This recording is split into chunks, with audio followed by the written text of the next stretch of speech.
Hey guys, tonight we begin with a surprisingly structured journey into the shadows of one of history's greatest empires.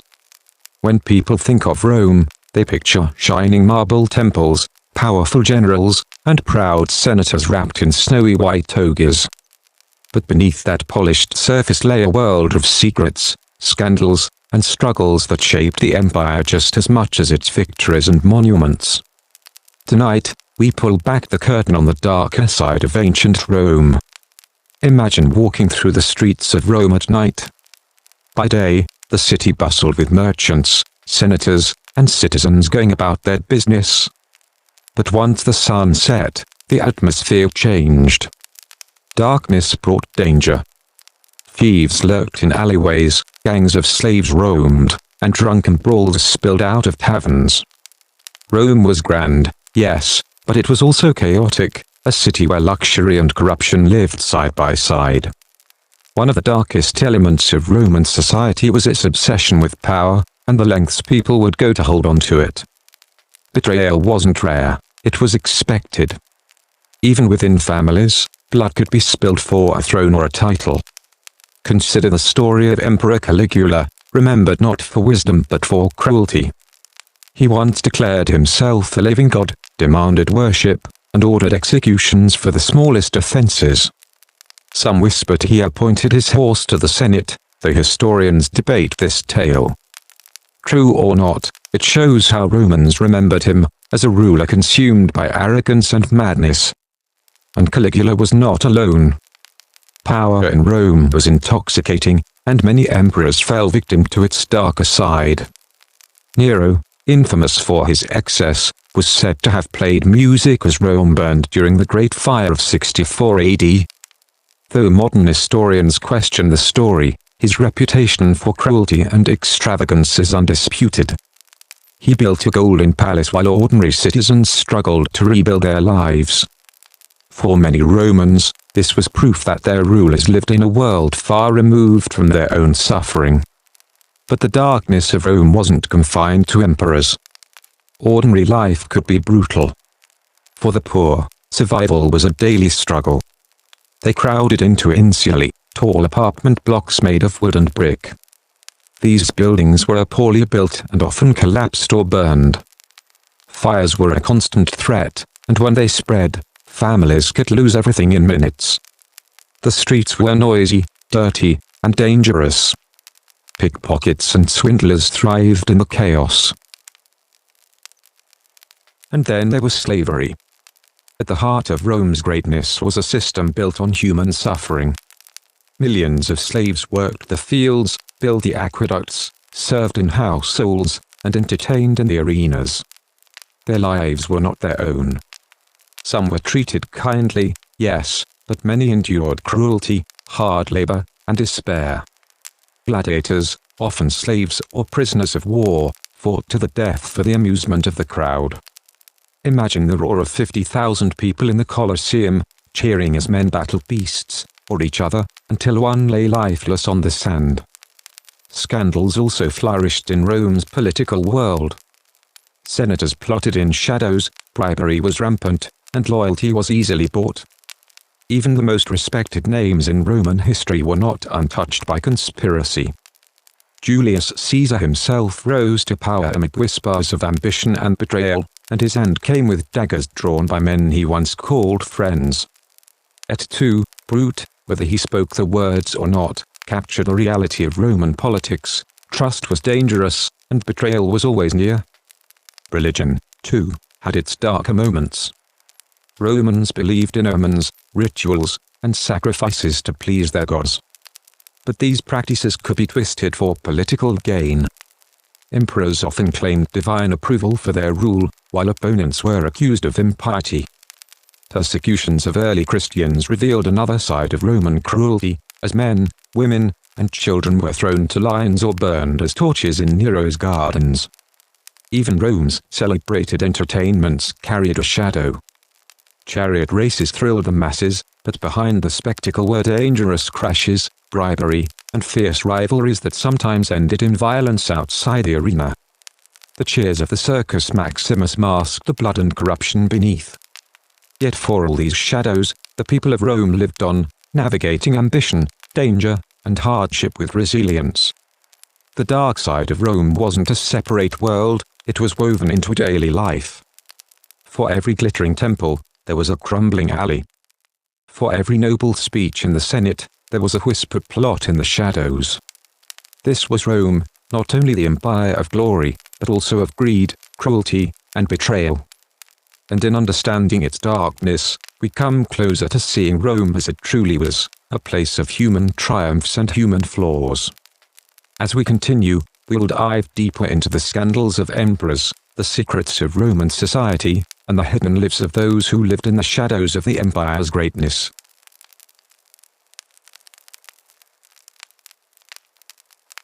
The darker side of ancient Rome.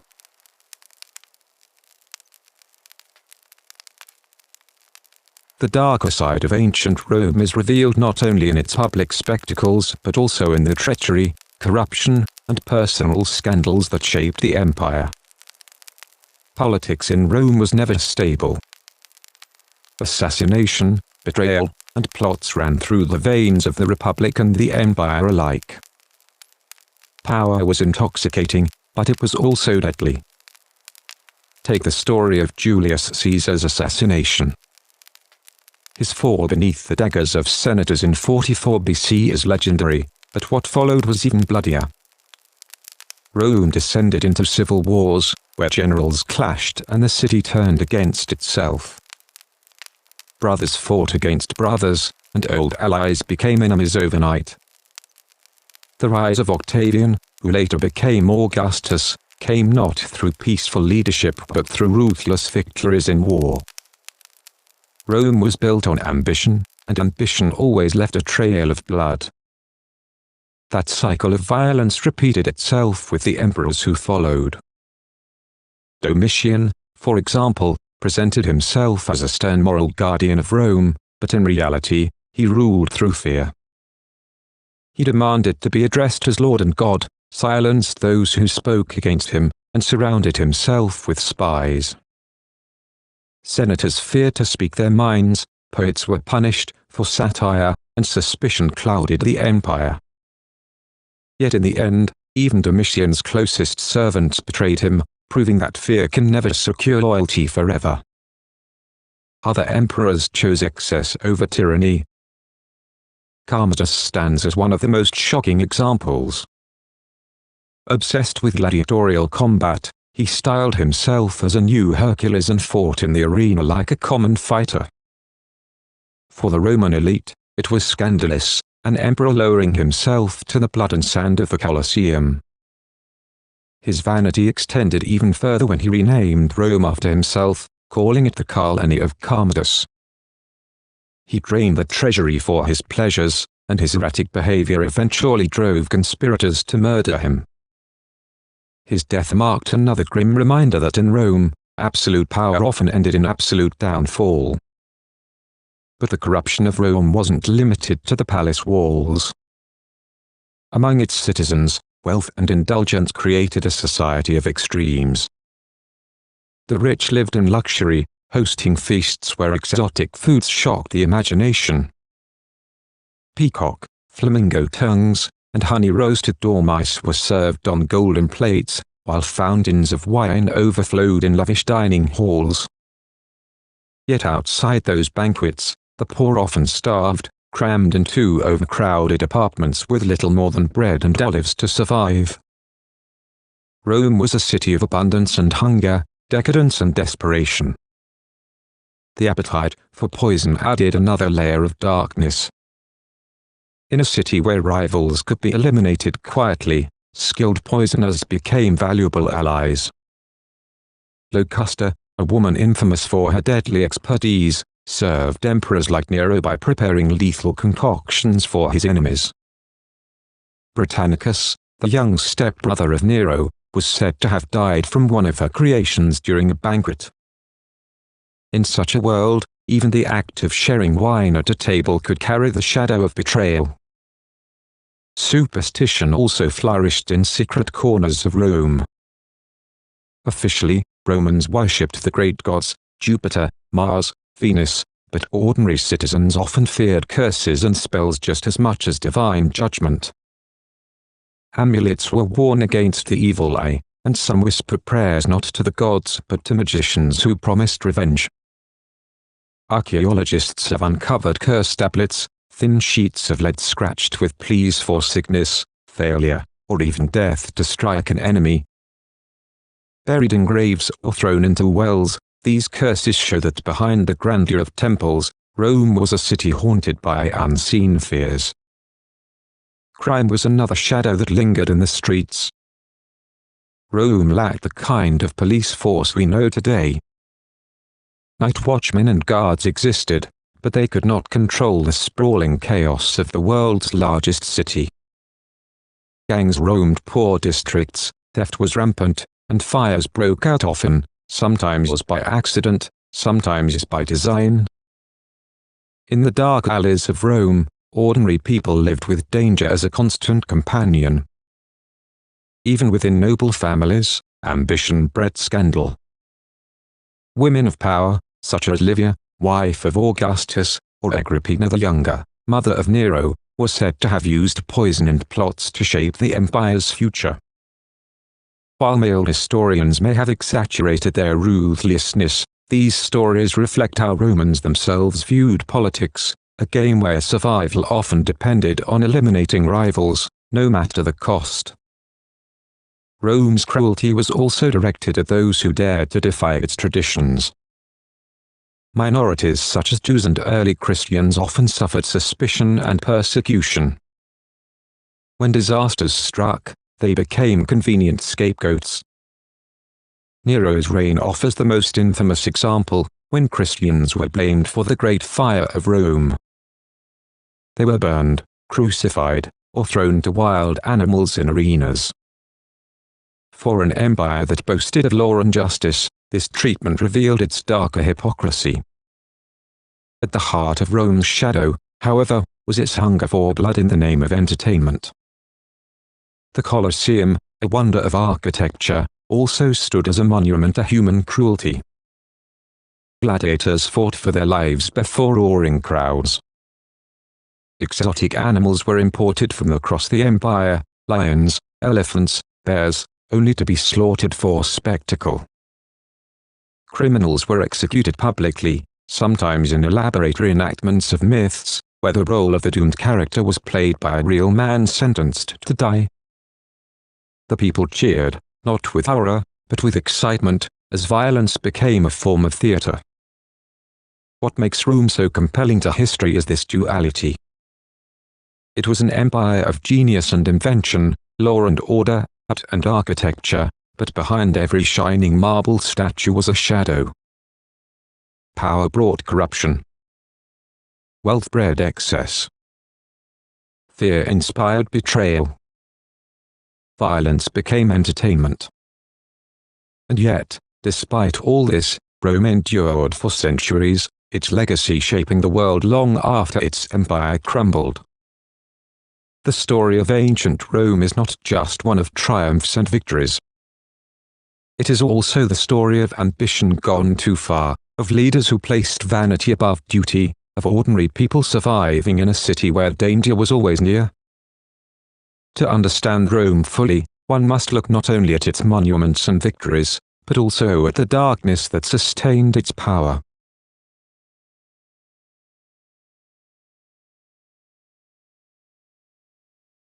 If the shadow of Rome lay in its violence and treachery, another darkness thrived in the unchecked appetites of its leaders and citizens. For the Romans, indulgence was not merely a luxury, it was a way to display power. A simple meal could become a performance of wealth, a statement that said, "I can command the resources of the world." Consider the Roman feast, or convivium. These were no ordinary dinners. Guests reclined on couches arranged around low tables, sipping wine that was rarely consumed undiluted.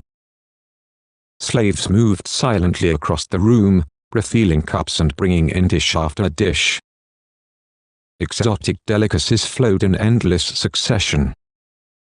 Ostrich eggs, roasted boar stuffed with sausages, fish imported from the far reaches of the empire, even snow carried from distant mountains to chill drinks in summer.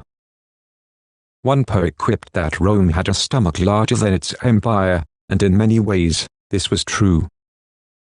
But such extravagance also became an obsession. Emperors competed with each other not only in war and politics but also in decadence. Nero, for instance, famously built his golden house, a palace dripping with jewels, marble, and gold leaf. Its dining rooms were said to have rotating ceilings that rained flowers on guests, while perfumes sprayed from hidden pipes. He drained the treasury to sustain his vision of endless indulgence. And when citizens groaned under the weight of taxation, the emperor still demanded more for his luxuries. The philosopher Seneca, himself the Roman elite, often criticized this endless hunger. In one letter, he mocked wealthy Romans who owned more cooks than soldiers, suggesting that their true battle was not against enemies but against their own appetites. To him, Rome's indulgence was a sickness, one that revealed how far the empire had strayed from the old virtues of simplicity and discipline. Beyond food, Romans sought entertainment that blurred the line between pleasure and cruelty. The Circus Maximus, capable of holding more than 150,000 spectators, was the beating heart of chariot racing. These races were more than sport, they were politics, obsession, and even a kind of madness. Factions formed around the colors of the racing teams: reds, blues, greens, and whites. People gambled fortunes, rioted in the streets, and sometimes even shed blood over the victory of a favorite charioteer. For the poor, supporting a team was an escape from hardship. For the rich, it was another arena to display influence. But for the city itself, it was a dangerous passion that sometimes spilled into chaos. Theaters, too, became places of scandal. While plays celebrated Roman myths and Greek tragedies, actors were often viewed with suspicion. Some emperors, such as Caligula, blurred the lines by performing on stage themselves, shocking the nobility who saw such roles as beneath imperial dignity. For Caligula, the stage was another throne, and his audience was forced to applaud, whether they wished to or not.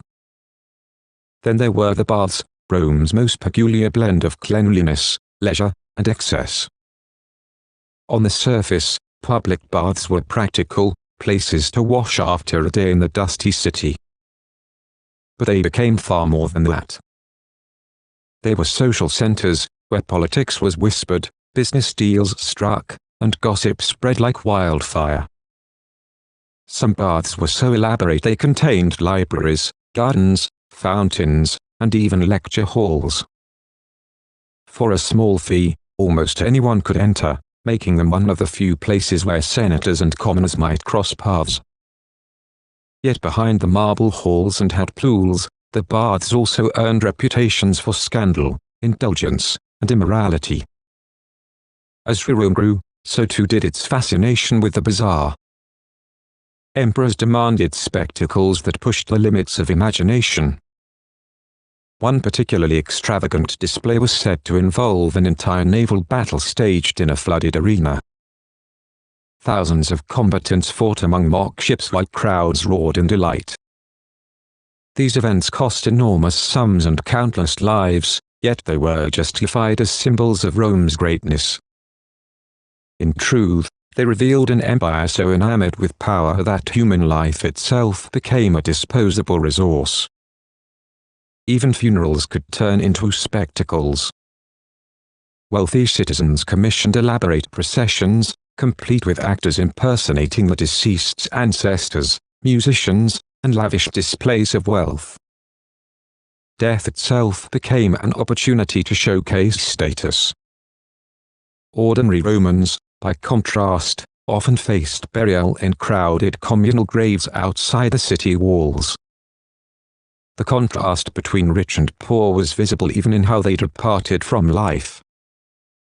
Amid this indulgence, the everyday struggles of ordinary Romans were often forgotten. While emperors dined on flamingo tongues, the urban poor relied on the grain dole, a monthly distribution of wheat provided by the state. Without it, riots could erupt. The government knew that bread and circuses were essential to keeping the masses quiet.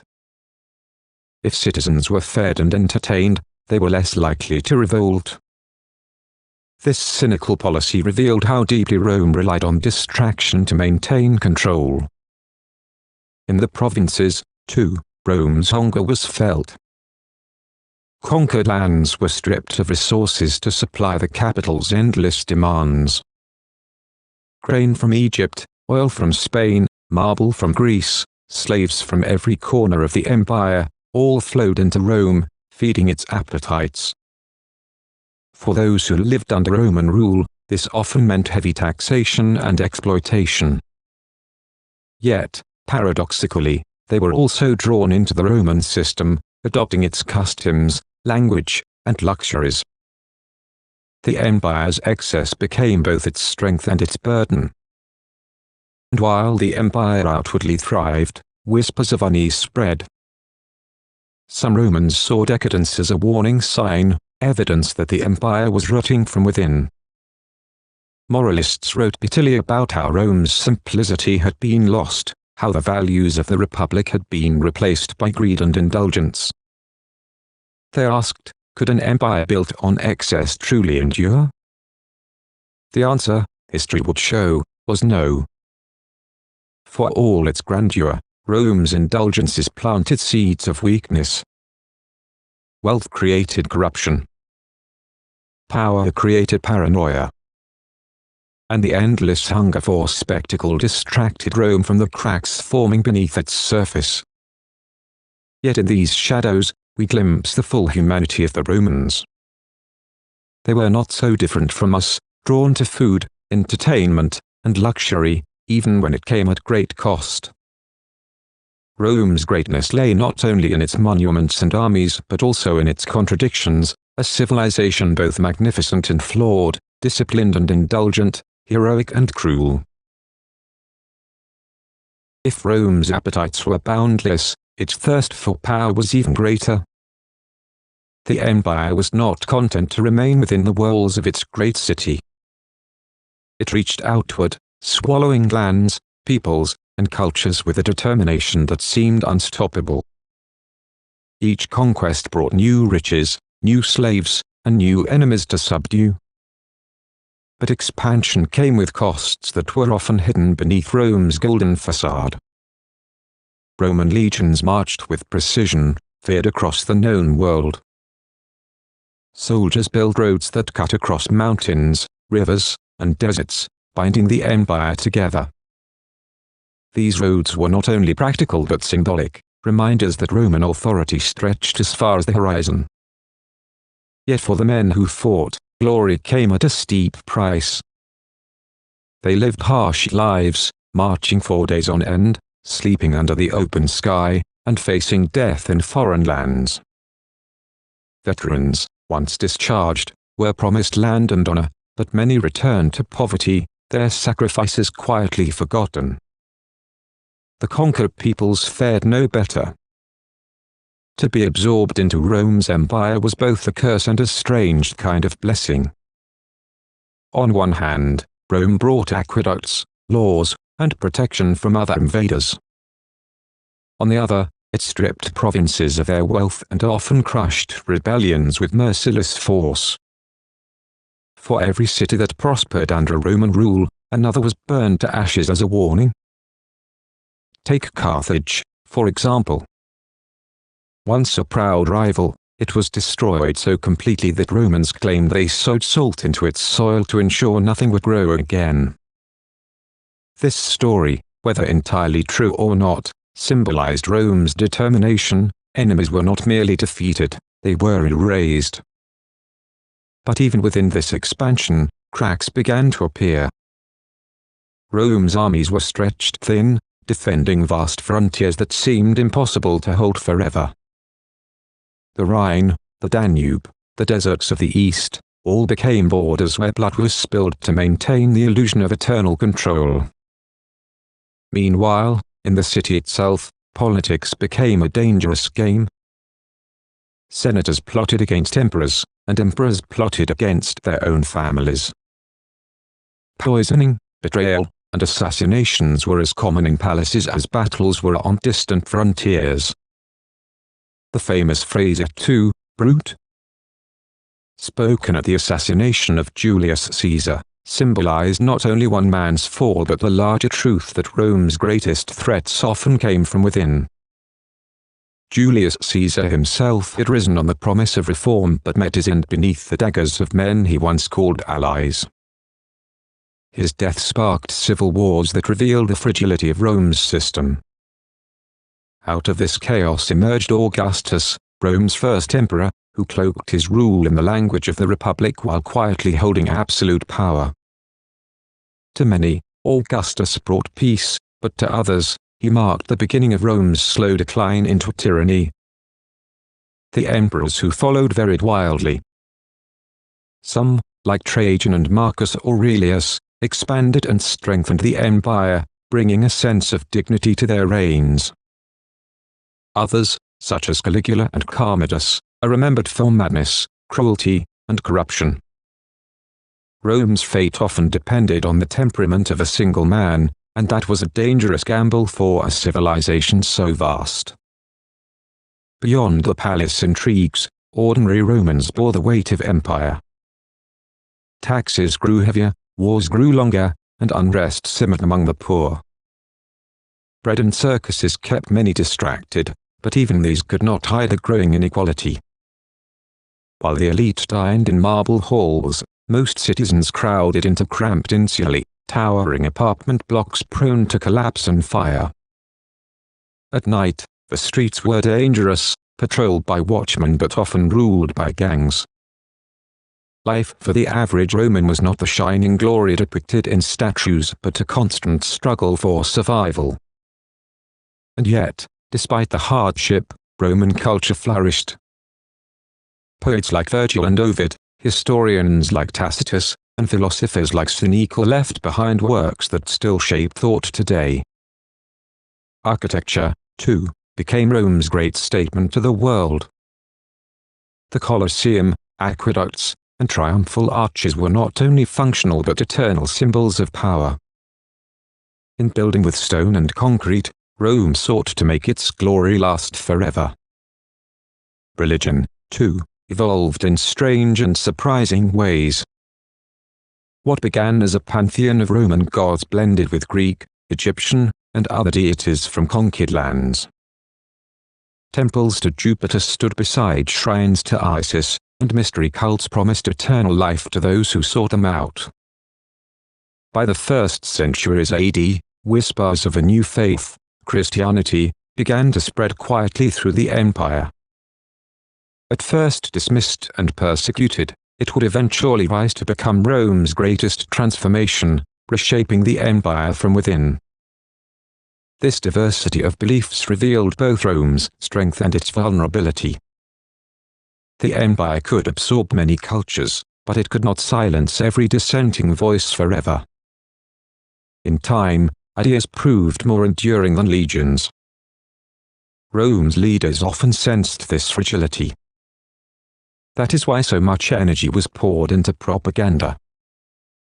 Coins bore the images of emperors, declaring their victories. Monuments celebrated conquests, even when the truth was less glorious. The emperor was not just a ruler, he was a symbol, carefully crafted to convince the people that Rome was eternal.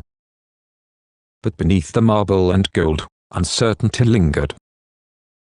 Could an empire so vast, so indulgent, truly last?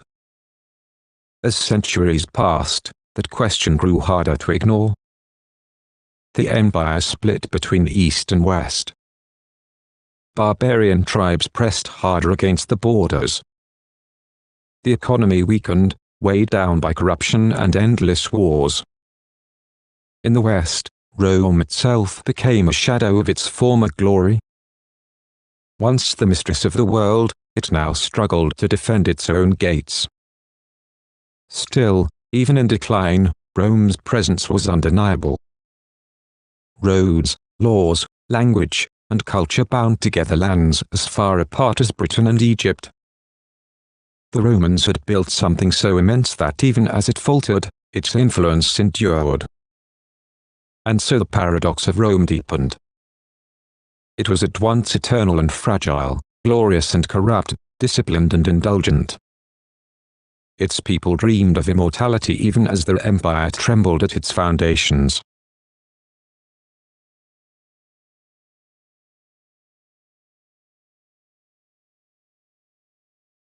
As Rome edged closer to its twilight, the weight of centuries bore down heavily on the empire. What had once been a bold and restless republic, driven by ambition and unity, had become a sprawling giant weakened by division, greed, and exhaustion. The glory of Rome was undeniable, but the seeds of its decline had long been planted. The Western Empire, in particular, began to falter. Emperors rose and fell at an alarming rate, often chosen by soldiers in camps rather than by statesmen in Rome. Some ruled only a matter of months before being assassinated or replaced. The empire that once boasted stability and order had become a stage for chaos, where loyalty was bought with coin and betrayed with daggers. Economically, the empire was bleeding. Endless wars required endless funds, and taxation became a crushing burden on ordinary citizens. Farmers abandoned their lands, unable to pay what was demanded. Inflation spiraled as the value of Roman currency collapsed. Gold and silver once flowed freely into Rome from conquered lands, but now those streams had dried. What remained was spent hastily to appease armies and officials, leaving little for the people. Trade, too, grew dangerous. Pirates prowled the Mediterranean, once proudly called Mare Nostrum, or Our Sea. Roads were less secure, making long-distance commerce a gamble. The bustling marketplaces that had once brimmed with exotic goods grew quieter, and the hum of prosperity was slowly replaced by whispers of decline. Meanwhile, the empire's borders grew more vulnerable. For centuries, Rome had fought against the so-called barbarians, Germanic tribes, Huns, Goths, and Vandals. At first, Rome's legions held strong, pushing them back across rivers and mountains. But over time, cracks appeared in the defenses. The legions were no longer the disciplined machines they had once been. Many soldiers were mercenaries, hired from the very tribes they were meant to fight. Their loyalty lay not with Rome, but with the gold in their hands. The pressure on the frontiers mounted. In the late 4th century, the Visigoths, fleeing from the terrifying advance of the Huns, sought refuge within Roman territory. Rather than allies, they were treated poorly, taxed, and abused. Desperation turned to rebellion, and in 378 AD, at the Battle of Adrianople, the Roman army suffered a crushing defeat. An emperor himself, Valens, was killed on the battlefield, a shocking humiliation that shook the empire to its core. Rome, once unthinkable to attack, became a target. In 410 AD, the Visigoth king Alaric marched into the Eternal City. For 3 days, Rome, the city that had ruled the world, was looted. Though many buildings and temples survived, the psychological blow was devastating. To see Rome itself violated was to realize that nothing, not even the Eternal City, was truly eternal. And yet, even as Rome staggered, the East, known as the Byzantine Empire, endured. In Constantinople, emperors built strong walls, reorganized their armies, and maintained wealth through trade. The Eastern Empire would survive for another 1,000 years, a living reminder of Rome's brilliance. But in the West, the decline was relentless. By the mid-5th century, waves of invasions battered a weakened empire. The Vandals sacked Rome again in 455 AD. Huns under Attila ravaged the provinces, striking terror wherever they rode. Though Attila never took Rome itself, the fear of his armies lingered like a shadow over Europe. Finally, in 476 AD, the Western Roman Empire came to an end. The last emperor, Romulus Augustulus, a boy barely in his teens, was deposed by a Germanic chieftain named Odoacer. It was a quiet fall, almost anticlimactic. No grand battle, no last stand in the Colosseum. Just a fading away, as the mighty empire dissolved into a patchwork of kingdoms. Yet even in its fall, Rome's influence refused to die. The Roman Catholic Church carried forward traditions of Latin, law, and authority. Roman roads, though crumbling, still linked towns and villages. Roman architecture inspired kings and emperors who came long after. The very idea of Rome, its grandeur, its discipline, its ambition, lived on in countless ways. Centuries later, rulers from Charlemagne to Napoleon would call themselves heirs of Rome. Even today, modern capitals echo Roman ideals in their architecture, politics, and language. So what was life really like in ancient Rome? It was a world of contrasts, splendor and squalor, peace and violence, innovation and cruelty. For the wealthy, life could mean marble villas, feasts, and influence in the Senate. For the poor, it was crowded apartments, daily labor, and the constant risk of fire, famine, or disease. For slaves, who made up a vast portion of the population, it was toil without freedom, their humanity too often ignored. And yet, despite the hardship, there was beauty. Children played in the streets, laughter echoed in taverns, poets wrote verses of love and loss, and philosophers pondered questions of virtue and destiny. Roman citizens gathered in forums to argue, to trade, to dream. The baths offered not just cleansing but community. Gladiators fought, not only for survival but for the hope of glory. Ordinary men and women lived, loved, and struggled, leaving behind traces of themselves in letters, graffiti, and artifacts that still survive. Rome was more than emperors and armies. It was the heartbeat of millions of everyday people who woke each morning, uncertain what the day might bring. Their footsteps wore grooves into stone roads. Their prayers rose to the heavens. Their hopes and fears were as real as our own. And in that sense, though Rome has long since fallen, its people remain alive to us, speaking through history, reminding us of the fragility and resilience of human civilization. As you close your eyes tonight, imagine yourself walking those ancient streets. The smell of bread from a bakery drifts through the air. The shouts of merchants echo in your ears. Somewhere in the distance, the roar of the Colosseum rises above the city. And beneath it all, the heartbeat of Rome, restless, eternal, unforgettable. This was Rome. A place of contradictions, of dreams and despair. A place that once ruled the world, and even in its fall, shaped the very foundation of the world we know today.